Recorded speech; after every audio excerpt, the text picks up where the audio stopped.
안녕하세요. 밤과 책사입니다. 며칠 전에 제가 새해 계획으로 세운 아침 달리기를 꾸준히 하고 있는지 물어봐 주신 구독자님이 계신데요. 사실 춥다는 핑계로 요새 통 아침 달리기를 하지 못하고 있어서 많이 뜨끔했습니다. 그래도 저희 새해 계획 잊지 않고 물어봐 주셔서 너무 감사했고 덕분에 다시 시작해 보려고 합니다. 여러분도 새해 다짐 잘 지키고 계신지 모르겠습니다. 혹시나 잘 못 지키고 있어도 아직 늦지 않았으니까 다시 한번 다짐해 보셔도 좋을 것 같습니다. 오늘은 내가 당신을 처음 발견했다라는 SF 소설을 가지고 왔습니다. 추리소설과 미스테리 소설을 좋아하시는 분들이라면 이번에 소개해드릴 내용도 흥미롭게 들으실 수 있을 것 같아요. 내용은 이렇습니다. 미래의 어느 날 스파르타크라는 우주선에 탑승해서 오랜 세월 동안 발굴 업무를 하게 되는데 어떤 큰 사건이 발생하게 되면서 믿기 힘든 진실을 마주하게 됩니다. 저는 이 책을 읽으면서 미래에 정말 이런 일이 발생할 수도 있겠구나 하는 생각이 들었는데요. 어떤 이야기인지 같이 한번 들어가 보시죠. 내가 당신들을 처음 발견했다. 키릴 블리체프. 게라시는 아침마다 일찌감치 잠에서 깨어난다. 그래서 오늘도 6시, 아직 쌀쌀한 때 확성기를 켜고 마르타에게 물었다. 준비됐어? 게라시의 꿰뚫는 듯한 목소리는 운명처럼 피할 수가 없었다. 이불 밑으로 고개를 파묻거나 베개로 귀를 막아도 소용이 없었다. 게라시가 말을 이었다. 마르타, 오늘은 뭔가 아주 흥미로운 걸 발견한 것 같은 예감이야. 당신 생각은 어때? 마르타는 자고 싶었다. 마르타는 게라시를 싫어했으며 그 사실을 분명하게 밝혔다. 게라시는 너털 웃음을 터뜨리며 확성기 소리를 더 크게 했다. 선장이 인터콤 스위치를 켜더니 소리를 질렀다. 그만해 게라시. 나 방금 근무해서 돌아왔어. 미안합니다 선장님. 하지만 우린 발굴 작업을 하러 떠날 준비를 해야 하거든요. 오후보다 아침에 일의 능률이 2배로 오른단 말입니다. 지금 우린 시간과 경쟁을 하고 있지 않습니까? 선장은 대답을 하지 않았다. 나는 이불을 걷어차고 일어나 앉았다. 발이 바닥에 닿았다. 내 발이 바닥갈개의 이 달아빠진 부분을 몇 번이나 디뎠을까. 일어서야 했다. 게라시의 말이 옳았다. 이곳은 아침이 일을 하기에 가장 좋은 때였다. 아침 식사 후 우리는 화물 승강구를 통해 스파르타크에서 나왔다. 땅으로 이어지는 경사로는 화물 수레들 때문에 심하게 긁혀 있었다. 밤에는 갈색 모래와 시든 나뭇가지들이 경사로 위를 돌아다녔을 것이다. 우주복을 입을 필요는 없었다. 정오 무렵 더위가 심해지기 전까지는 마스크를 쓰고 등에 가벼운 공기통만 매면 충분했다. 약간 경사진 황량한 갈색 계곡은 그 가장자리가 지평선에 닿아 있었다. 지평선에는 먼지가 뽀얗게 일고 있었다. 먼지는 모든 것에 스며들었다. 옷의 접힌 부분, 장화, 심지어 마스크 속까지. 그러나 먼지가 진흙보다는 훨씬 나았다. 폭풍을 몰고 지나가는 구름이 잠깐 동안이라도 계곡에 소나기를 뿌리면 우린 이를 포기하고 진흙 속을 기어 우주선으로 돌아와야 했다. 그리고 거기서 땅이 마를 때까지 기다려야 했다. 심한 소나기가 내린 다음에는 지프도 소용이 없었다. 경사로에서 지프 한 대가 우리를 기다리고 있었다. 발굴 현장까지는 걸어서 10분 거리밖에 안 되었다. 그러나 지금은 시간이 가장 중요한 관건이다. 1분이라도 아껴야 했다. 우리는 곧 이 행성을 떠날 작정이었으며 현재 우리에겐 식량과 다른 보급품들이 돌아갈 때 필요한 양밖에 남아있지 않았다. 우린 그동안 오랜 시간을 끌며 이곳에 머물러 있었다. 이 임무 하나에 6년을 소비한 것이다. 귀한 여행은 거의 5년이 걸릴 예정이었다. 자키르가 다른 지프 옆에서 빈둥거리고 있었다. 지질학자들도 무슨 탐사를 하러 나갔다. 우리는 자키르에게 작별 인사를 하고 우리 집으로 뛰어들었다. 게라시는 긴 다리를 쭉 뻗고 눈을 감았다. 어떻게 저렇게 잠을 좋아하는 사람이 남들보다 먼저 일어나 그 듣기 싫은 목소리로 다른 사람들을 깨울 수 있을까? 내가 말했다. 게라씨, 당신 목소리가 참 안 좋아. 나도 알아. 게라씨가 눈을 감은 채 말을 이었다. 어렸을 때부터 그랬어. 하지만 베로니카는 좋아했지. 게라씨의 아내 베로니카는 작년에 죽었다. 베로니카는 우리가 길을 잃은 소행성에서 발견한 바이러스를 배양했었다. 지프는 움푹 패인 발굴터로 내려갔다. 발굴터 주위에는 먼지가 들어오는 것을 막기 위해 플라스틱 방호벽이 세워져 있었다. 나는 마르타와 돌린스키 뒤를 따라 지프에서 내렸다. 방호벽은 거의 쓸모가 없었다. 먼지는 밤사이에 발굴터를 휩쓸어 이제 무릎까지 차올랐다. 게라시는 벌써 진공청소기를 꺼내 그것을 발굴터에 들이대고 있었다. 진공청소기는 마치 살아있는 생물처럼 땅을 따라 기어다니며 먼지를 빨아들이기 시작했다. 여기서 고대 유적을 발굴한다는 것은 미친 짓이었다. 아무리 높은 마철로도 먼지 폭풍우가 사흘만 불면 완전히 묻혀버릴 만한 곳이었다. 그 다음 사흘이면 먼지 폭풍우는 발굴터 근처에 도랑을 다 묻어버리고 그 위로 1000m 깊이로 쌓인다. 폭풍 후에는 늪지대 주위에 펼쳐져 있는 숲에서 일어나는 끊임없는 화재에서 나오는 숯과 석탄 조각들이 섞여 있었다. 그래서 우리는 돌 하나의 연대를 추정하는 데에도 오랜 시간이 걸렸고 그 유적지를 누가 언제 세웠는지도 판단하기 어려웠다. 이 혹성의 주민들에게 무슨 일이 일어났는가 하는 것도 수수께끼였다. 그러나 우리는 어떻게 해서든 그 수수께끼를 풀기로 마음먹었다. 우리는 진공청소기가 청소를 마치기를 기다렸다. 청소가 끝나면 우리는 손삽으로 무장을 하고 꽃병이나 물림 톱니바퀴나 기타 다른 문명생활의 증거를 찾기 위해 발굴터를 문질러댈 작정이었다. 게라시가 말했다. 이 거주자들은 건설하는 방법을 알고 있던 것이 틀림없어. 그때도 분명 이런 폭풍우가 문제였을 테니까 말이야. 어제 우리는 건물 혹은 여러 건물들의 기초를 발굴해냈다. 그 기초는 표면이 바둑판처럼 조각조각 금이가 있었다. 마르타가 말했다. 이들은 이곳을 아주 오래전에 버렸어. 만일 우리가 이 사막을 거꾸로 뒤집을 수 있다면 틀림없이 다른 건축물들의 증거를 발견할 수 있을 텐데. 늪지대 건너편의 산맥들을 확인해 봤어야 했어. 여기서는 아무것도 발견하지 못할 게 틀림없어. 내 말이 맞아. 내가 대꾸했다. 그럼 그 돛대는 어떻게 된 거지?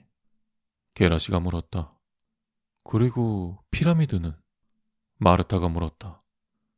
우리는 이 지역을 처음 비행했을 때 돛대를 발견했다. 그러나 우리가 착륙하기도 전에 돛대는 폭풍우에 의해 사막의 내장 속에 묻혀버렸다. 그리고 나서 우리는 작은 피라미드 하나를 발굴했다. 만일 그 피라미드가 아니었다면 우린 지난 3주를 이 발굴터에서 씨름하지 않았을 것이다. 피라미드는 우리 앞에 우뚝 서 있었다.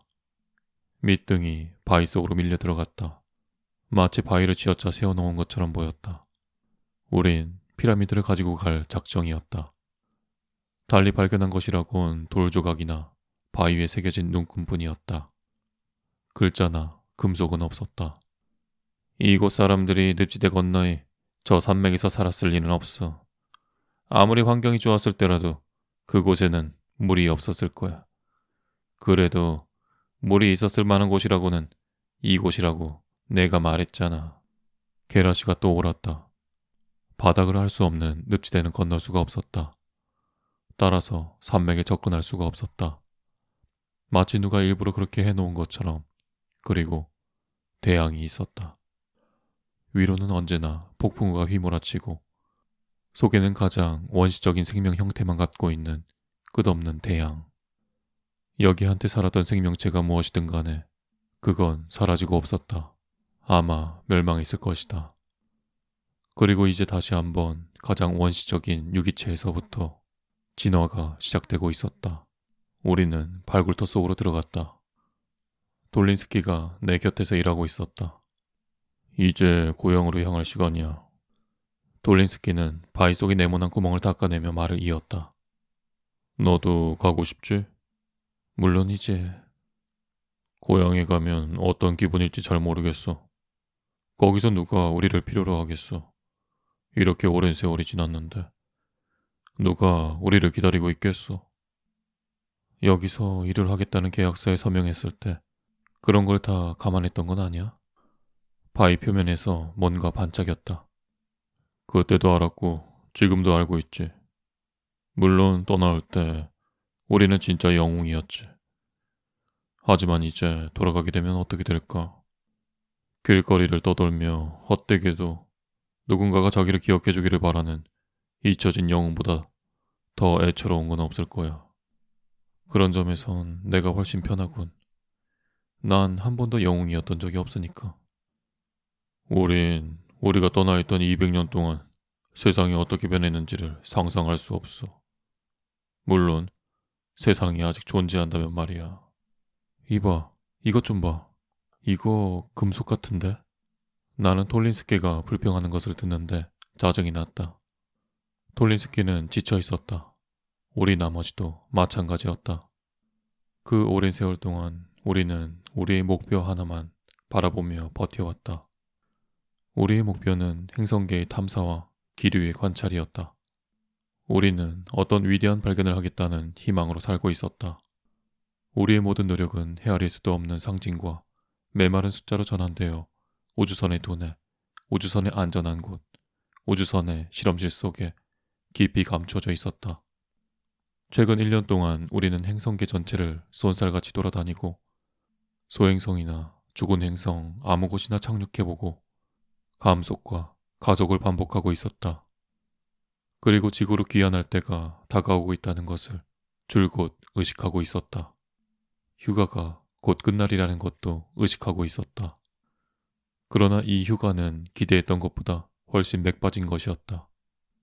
우리는 우리의 임무를 수행하기는 했다. 그러나 불행하게도 그 이상의 것을 이루지는 못했다. 우주선의 두뇌가 정보로 꽉 채워지기는 했지만 우리가 오랜 세월 우주를 항해하며 품었던 희망은 실현되지 않고 있었다. 딱 한 달을 남겨놓고 우리는 마지막 행성 공략에 들어갔다. 이제 한 달 내로 지구로 떠나야 했다. 그렇지 않았다간 영원히 지구로 돌아갈 수가 없으니까. 우리가 지구에서 떠나올 때는 18명이었다. 그러나 지금은 12뿐이었다. 어쨌든 이 마지막 행성, 그나마 간신히 인간의 생명을 지탱시켜 줄 수 있는 이 행성에서 우리는 지능을 가진 생명체의 증거를 발견할 수 있었다. 폭풍우가 잠잠해지는 동안에 우리는 바위들 사이로 파고들었고 모래와 먼지 사이에 묻혀 들어갔다. 우리는 우리가 알 수 있는 것은 다 알아내고 싶었다. 떠날 날이 이틀밖에 남지 않았다. 이제 우리는 또다시 거의 5년에 걸친 여행을 해야 한다. 지구로 돌아가는 5년간의 긴 귀한 여행. 내 손바닥에는 개암만한 크기의 묵직한 공이 놓여 있었다. 녹슬지 않은 상태였다. 게라씨, 공이야. 내가 소리쳤다. 뭐? 무슨 공? 세찬 바람 때문에 게라씨의 말이 잘 들리지 않았다. 위에서 먼지 구름이 우리를 향해 소용돌이치며 내려왔다. 저게 끝날 때까지 기다릴까? 마르타가 물으며 공을 집어들었다. 마르타가 말을 이었다. 무거운데? 집으로 돌아와라. 심한 폭풍우가 몰려와.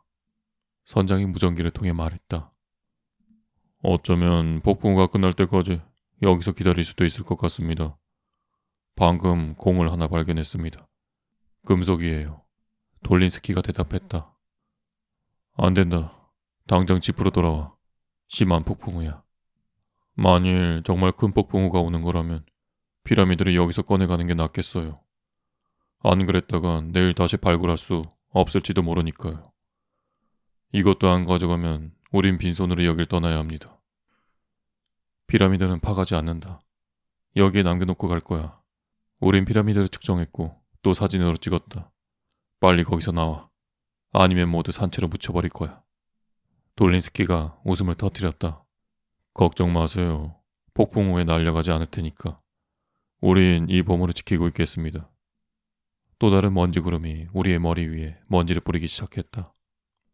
먼지는 마치 모기떼처럼 우리 주위를 맴돌며 천천히 가라앉았다. 게라시가 말했다. 피라미드 작업을 해야 할까? 마르타, 돌린스키, 나는 그러자고 동의했다.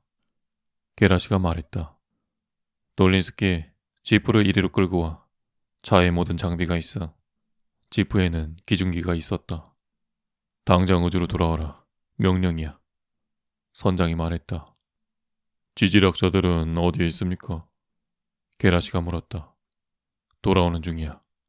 하지만 우린 피라미드를 여기 남겨두고 갈 수가 없습니다. 내일 다시 가면 된다. 이런 폭풍우는 보통 2, 3일간 지속됩니다. 게라시는 기중기의 줄을 피라미드에 묶었다. 나는 절단 토치에 광선을 사용하여 피라미드 밑둥을 자르기 시작했다. 절단 토치가 웅웅거리는 소리를 냈다. 돌은 빨간 빛을 발하며 부서져 나가면서도 광선에 저항하며 버티고 있었다. 바로 우리 머리 위로 지금까지 내가 본 것들 가운데 가장 짙은 구름이 드리워졌다. 공기도 검어지기 시작했다. 먼지 구름이 사방에 소용돌이 쳤고 바람이 거세게 불어왔다. 우리를 삼키며 모래폭풍 속으로 휘말아 올리려고 하고 있었다. 마르타가 나를 돕기 시작했다. 그러나 나는 마르타를 밀치며 지프 안에 숨으라고 소리쳤다. 뒤쪽에서 불어오는 바람 때문에 난 넘어질 뻔했다. 절단 토치가 손에서 덜컥 흔들리며 피라미드의 옆면에 주홍색 자국을 냈다. 계속해. 조금만 더 하면 돼. 게라시가 소리쳤다. 피라미드는 굴복하려 하지 않았다. 마르타는 제때 지프에 도착했을까? 발굴터를 향해 부는 바람의 속도는 믿어지지 않을 정도였다. 기중기에서 끌어온 줄이 팽팽해졌다. 선장은 무전기에 대고 화가 나서 고함을 질러대고 있었다. 이곳을 떠나야 하는 게 아닐까? 내가 말했다. 게라시는 내 옆에 서서 발굴터 벽에 등을 기대고 있었다. 필사적인 표정이었다. 절단 토치 1이네. 게라시가 악을 썼다. 내가 하겠어. 내가 맞받아쳤다. 밑둥이 잘려나가 쓰러지는 나무처럼 피라미드는 갑자기 흔들흔들 하더니 추처럼 공중에 매달렸다. 피라미드의 추는 발굴터 맞은편으로 날아가 플라스틱 방호벽을 깨부시더니 다시 우리를 향해 날아왔다. 우리를 호떡처럼 납작하게 만들겠다고 위협하고 있었다. 우리는 가까스로 그것을 피할 수 있었다. 그러나 피라미드가 방호벽을 부수는 순간 먼지 구름이 회오리쳐 들어왔다. 나는 게라시의 모습을 놓쳤다. 생존에 대한 원시적 본능이 나를 덮쳤다. 어떤 대가를 치르더라도 이 함정으로부터 뛰쳐나가야 한다. 기중기의 줄이 끊어질 듯 팽팽하게 매달린 피라미드가 눈에 보이는 모든 것을 때려부수려고 하고 있는 이 구멍으로부터 달아나야 한다. 순간 나는 바람에 휩쓸리며 낙엽처럼 모래 위로 질질 끌려갔다. 나도 모르는 새 모래를 움켜쥐었으나 모래는 내 손가락들 사이로 빠져나갔다. 땅바닥 위를 질질 끌려가면서 그 충격 때문에 의식을 잃을까 두려웠다. 바람이 위로 솟구치며 나를 땅에서 분리시켰다. 마치 나를 먼지 구름 속으로 집어던지려는 듯. 그러나 그 순간 바위가 내 앞을 가로막았고 나는 의식을 잃었다. 아마 좀 빨리 의식을 회복한 모양이었다. 어둡고 조용했다. 나를 덮은 모래가 내 가슴과 다리를 짓누르고 있었다. 더럭 겁이 났다. 난 산채로 묻힌 것이다. 침착하자. 두려워하지 말자. 나는 혼자 중얼거렸다. 스파르타크, 스파르타크. 소리를 질러보았다. 무전기는 침묵을 지키고 있었다. 박살이 난 것이다. 어쨌든 난 운이 좋아. 나는 혼자 생각했다. 만일 내 얼굴이 깨졌다면 난 숨이 막혀 죽었을 것이다. 손가락을 움직여보려 했다. 1, 2분이 흘렀다. 영원처럼 긴 시간으로 느껴졌다. 난 오른손을 움직일 수 있다는 것을 알았다. 다시 영원처럼 긴 시간이 흐른 후 나는 내 몸에 닿은 바위 가장자리를 느낄 수 있었다. 내가 모래 더미를 헤치고 나갈 수 있다는 것을 깨닫게 되자 처음에 느꼈던 공포는 사라졌다. 정상적인 반사신경과 감각이 돌아왔다. 처음에 느낀 건 통증이었다. 폭풍우에 휩쓸려 땅에 질질 끌려다니면서 내 몸이 만시창이가 된 모양이었다. 게다가 바위에 세게 부딪혀서 옆구리마저 심하게 쑤셨다. 숨을 쉬는 것도 고통스러웠다. 아마 갈비뼈 하나가 부러진 모양이었다. 두 번째로 더러 겁이 나며 공기통의 공기가 얼마나 남았나 하는 생각을 했다. 계기판을 흘끗 보았다. 1시간은 버틸 수 있었다. 이것은 바꾸어 말하면 폭풍우가 시작된 지 3시간이 흘렀다는 뜻이었다. 나는 지프에서 공기통을 여분으로 가져오지 않은 것을 후회했다. 우주선에는 약 50개의 공기통이 있었다. 한 개의 공기통으로 6시간을 버틸 수 있다. 한 사람이 적어도 2개는 늘 가지고 다녀야 한다는 게 규칙이었다. 그러나 발굴터에서는 여분의 공기통을 하나 더 짊어지고 일을 한다는 건 힘드는 일이었다. 그래서 우린 여분의 공기통을 지프에 남겨두고 왔던 것이다. 세 번째로 나는 내가 우주선에서 얼마나 멀리 떨어져 있는가를 생각했다. 네 번째, 폭풍우는 잠잠해진 것일까? 다섯 번째, 다른 사람들은 우주선으로 돌아가는데 성공했을까? 만일 성공했다면 그들은 내가 어느 방향으로 날려갔는지 파악했을까? 어디서 나를 찾아야 하는지 알고 있을까? 손에 잡히는 건 허공뿐이었다. 난 구멍 속에 든 두더지가 기어나오듯 헤쳐나왔다. 그러나 바람이 나를 떠밀어 다시 들여보내려고 했다. 난 바위 밑에 쭈그리고 앉아 호흡을 가다듬었다. 이 지옥에서 찾을 수 있는 유일한 피난처였다. 우주선은 보이지 않았다. 설사 근처에 있다고 하더라도 이 먼지 속에서는 4m 이상을 볼 수가 없었다. 바람은 폭풍우가 처음 시작될 때만큼 거세지는 않았다. 이것은 어쩌면 내가 그저 희망적으로 생각해 본 것일 수도 있었다. 난 바람이 다시 한번 휘몰아쳐 먼지를 휘저어 가라앉기를 기다렸다. 그러고 나서 상황을 파악해 볼 작정이었다. 어느 쪽을 보아야 하는 것일까? 어느 쪽으로 가야 하는 것일까? 바위를 등지고 가야 하는 것은 틀림없었다. 내가 휘청거리며 날아가는 걸 막아준 게 바위였으니까. 난 바람이 먼지를 가라앉혀 주기를 기다리지 않았다. 폭풍우 쪽을 향해 걸어갔다. 내 공기통은 45분밖에 버틸 수 없었기 때문이다. 시간이 흘렀다. 30분밖에 남지 않았다. 나는 쓰러졌다. 바람에 휩쓸려 되돌아가는 바람에 난 5분을 더 잃었다. 딱 15분이 남았을 때부터 나는 더 이상 계기판을 보지 않았다. 나는 예기치 않은 집행유예를 선고받은 기분이었다. 내 계산에 의하면 텅 비어 있어야 할 공기통에 아직도 산소가 약간 남아 있었던 것이다. 난 천천히 가라앉는 먼지 속을 비틀거리며 걸어가면서 옆구리의 통증을 잊으려고 했었다. 적어도 지금 이 순간 그것은 나에게 가장 큰 문제는 아니었다. 난 숨을 고르게 쉬려고 했다. 그러나 호흡이 뜻대로 되지 않았다. 난 계속 산소통이 비었다고 상상하고 있었다. 드디어 끝이 왔다. 공기는 사라지고 없었다. 그러나 그 순간 난 멀리 가라앉는 먼지 속에서 우주선을 보았다. 난 우주선을 향해 달려갔다. 숨이 막혔다. 마스크를 떼어냈다. 비록 부질없는 행동이었지만 쓴 먼지와 암모니아가 허파를 찌르는 것 같았다. 그 몇 분 전에 탐지기가 나를 발견했다. 난 우주선의 한 방에서 의식을 회복했다. 병상 2개짜리의 작고 하얀 병실이었다. 항해를 하는 동안 우리들 모두 그곳 신세를 자주 졌다. 부상을 당하거나 감기에 걸려 또는 격리를 위해서 난 곧 우주선이 이륙 준비를 하고 있다는 것을 깨달았다. 닥터 그로트가 말했다. 잘했어. 상황을 훌륭히 처리했어. 이륙하는 겁니까? 그렇소. 당신은 충격 흡수기 속에 누워 있어야 할 거야. 당신 뼈들이 G포스를 견뎌낼 수가 없거든. 갈비뼈 3개가 부러졌고 늑막이 찢어졌어. 다른 사람은 어떻습니까? 마르타는? 게라시는? 돌린스키는 지프에 탔어. 그 친구는 괜찮소. 그리고 마르타도 괜찮소. 마르타도 제때 지프에 도착했어. 다행히도 당신 말을 들었지. 그러니까 그렇소. 게라실은 죽었어. 폭풍이 지난 후에 발견되었어. 발굴터에서 겨우 30발자국 떨어진 곳에서 지프에 부딪혀 얼굴이 부서졌더군. 우린 당신도 죽은 것으로 생각했어.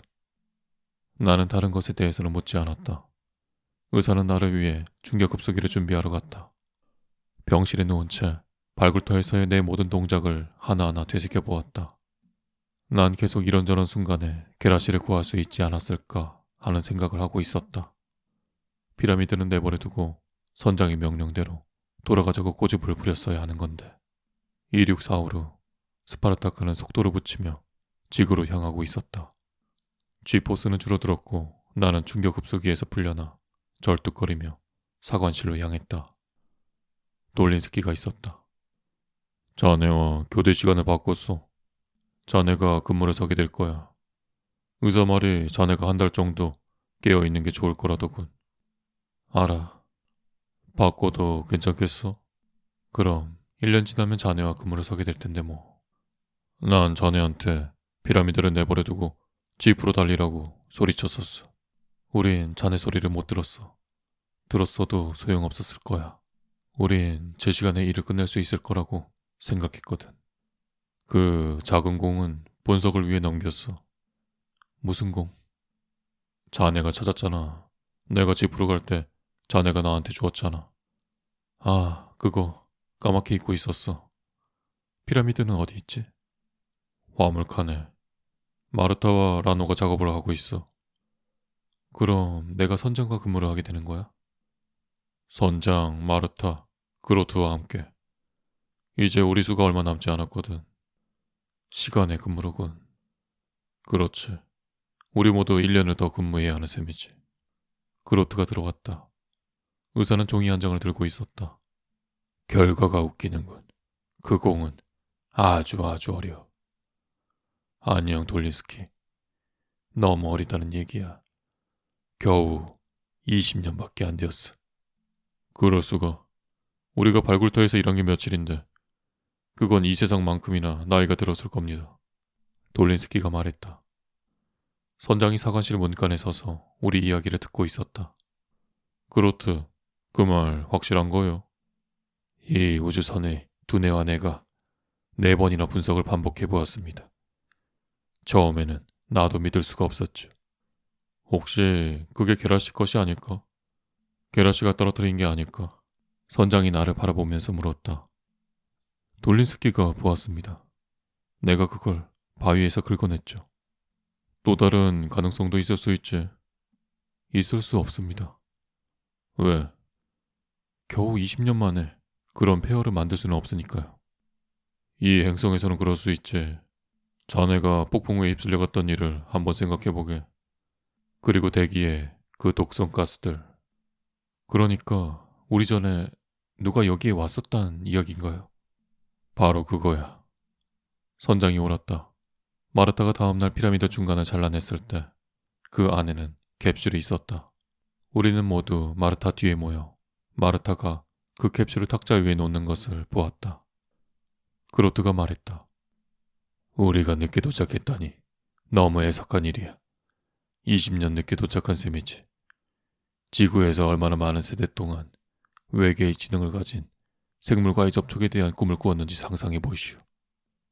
그런데 우리가 너무 늦게 도착해서 만나지 못하다니. 농담은 그만두시오, 그로트. 우린 접촉을 했어. 그게 바로 우리 눈앞에 있지 않소? 결국 우리는 그들을 만난 거요. 선장이 말했다. 저 원통 안에 뭐가 들었느냐에 달린 거겠죠. 바이러스는 아니었으면 좋겠군요. 돌린스키가 말했다. 실험실에 있는 도구를 사용해 열어봐야겠군. 지구에 도착할 때까지 기다려야 하는 것 아니까. 5년을 기다려? 말도 안 돼. 라노가 말했다. 우리 모두 결국은 호기심에 지고 말 것임을 알고 있었다. 절대 지구에 도착할 때까지 기다리지 못한다는 것을. 그래서 우리는 캡슐을 당장 열어보기로 했다. 게라씨도 헛되이 죽은 게 아니었어. 마르타가 내 귀에 대고 작게 속삭였다. 난 마르타의 손을 잡으며 고개를 끄덕였다. 마르타의 손가락은 차가웠다. 실험실 도구의 발톱이 탁자에 있는 원통의 반을 열더니 안에 있던 말린 종이를 꺼냈다. 종이는 자동으로 쫙 펴졌다. 우리는 실험실 창문을 통해 거기 적힌 글씨를 읽을 수 있었다. 은하 우주선 세턴 확인 번호 3614 지구 이륙 2167년 3월 12일 행성 착륙 2167년 5월 6일. 글은 계속 이어졌으나 우리들 중 누구도 더 이상 읽고 있지 않았다. 도저히 그럴 배짱이 없었다. 우린 계속 첫 몇 줄만 반복해서 읽었다. 지구 이륙 2167년 3월 12일 20년 전이었다. 행성 착륙 2167년 5월 6일 역시 20년 전이었다. 지구 이륙, 착륙 같은 해였다. 그 순간 우리 모두는 끔찍한 고통에 사로잡혔다. 자기 개인의 비극적 운명을 통감하고 있었다. 우리의 인생을 바친 임무가 아무 쓸모없는 짓이었다는 것이 비극이었다. 우리의 희생은 아무 의미도 없고 또 아무도 원하지 않는다는 것이 비극이었다. 지구의 계산으로 100년 전 우리 우주선은 외계의 어두운 공간으로 쏘아 올려졌다. 100년 전 우리는 우리의 사랑하는 사람들과 친구들을 결코 다시 보지 못하리라는 것을 잘 알면서도 지구를 떠났던 것이다. 우리는 지구상의 누구도 겪어보지 못했던 오랜 기간의 망명을 자원했던 것이다. 우리는 지구가 우리 없이도 잘 돌아갈 것임을 알고 있었다. 그러나 우리의 희생은 필요한 일이라고 생각했다. 누군가 깊은 우주 속으로 모험을 해야만 했다. 오직 희생을 통해서만 도달할 수 있는 미지의 세계 속으로. 우주의 회오리 바람이 우리를 궤도에서 이탈을 시키기도 했지만 매년 우리는 우리의 목표를 향해 속도를 붙이며 나아갔다. 그런데 우리가 우주에서 보낸 세월을 잃고 만 것이다. 지구의 계산으로 따지면 그 20배를 잃은 것이다.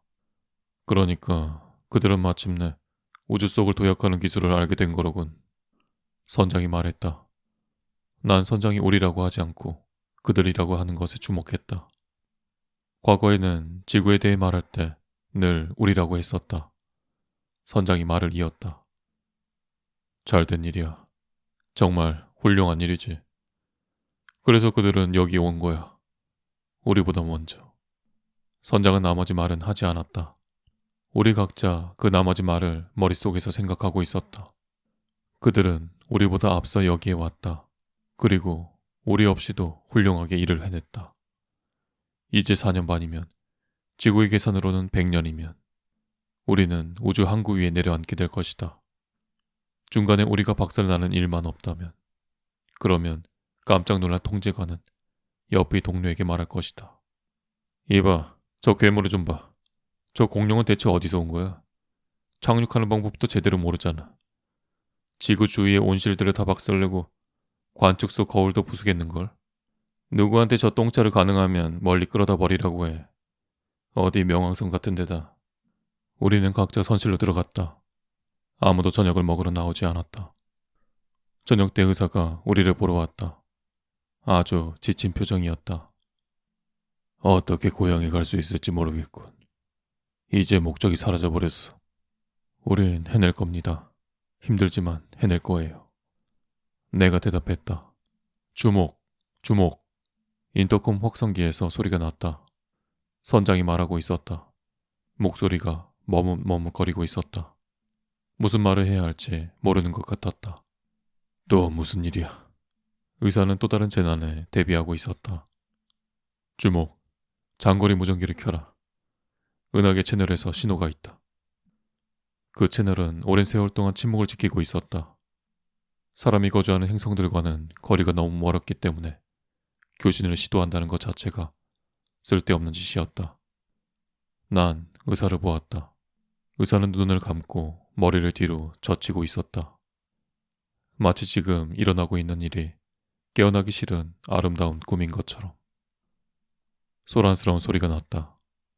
마치 눈에 안 보이는 현이 떨리듯 웅웅거리는 소리가 났다. 아주 젊고 흥분한 목소리가 소리를 지르기 시작했다. 갑자기 수백만 마일의 거리를 뚫고 목소리가 들리기 시작했다. 스파르타크, 스파르타크. 내 말이 들리나? 스파르타크. 내가 당신들을 처음 발견했다. 스파르타크, 감속을 시작하라. 당신들은 정상 항로로 오고 있다. 스파르타크. 난 순찰선 올림피아다. 난 순찰선 올림피아다. 난 당신들 구역에서 순찰을 하고 있다. 우린 당신들을 20년 동안이나 찾아 헤맸다. 내 이름은 아서 세노다. 기억하라, 아서 세노. 내가 당신들을 처음 발견했다. 이런 행운이 있을 수가. 내가 당신들을 처음 발견했다. 목소리가 끊어지면서 높은 음으로 변했다.